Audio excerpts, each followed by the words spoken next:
कुछ रहस्य केवल खोजे नहीं जाते, कभी-कभी वो खुद चलकर तुम्हारे पास आते हैं। लेकिन हर रहस्य एक उत्तर नहीं लाता, कभी-कभी वो लाता है एक श्राप। रात का समय, घना जंगल, एक अंधेरी गुफा।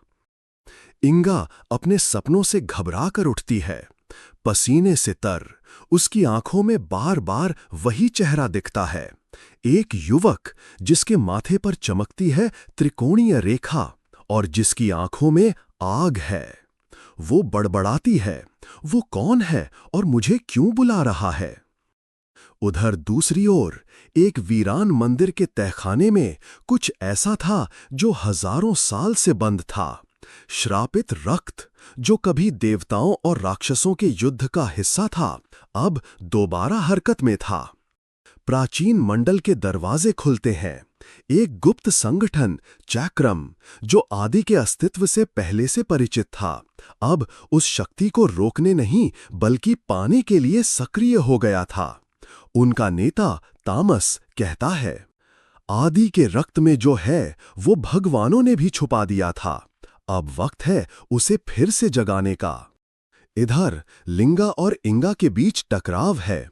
अब लिंगा शांत नहीं है, वो जंगल छोड़ने की जिद करता है, पर इंगा इनकार करती है। अगर मैं ही सवाल हूं तो जवाब भी मैं ही बनूंगी। मुझे वहां जाना होगा जहां ये सब शुरू हुआ।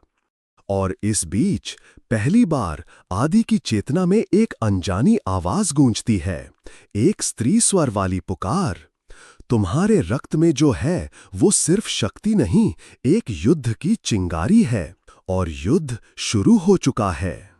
सीन, बेसमेंट के दरवाजे अचानक खुलते हैं। आदि, जो अब तक शांत था, अचानक उठ खड़ा होता है। वो बाहर जाने लगता है। डॉक्टर त्रिवेदी उसे रोकते हैं। तुम अभी तैयार नहीं हो, तुम्हें नहीं पता वहां क्या है।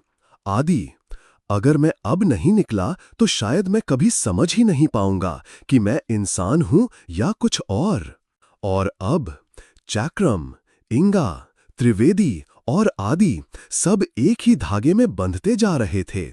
पर वो धागा रेशम नहीं था, वो एक ऐसा नाग था जिसके फुफकार में छिपा था एक प्राचीन श्राप। अध्याय 4 समाप्त।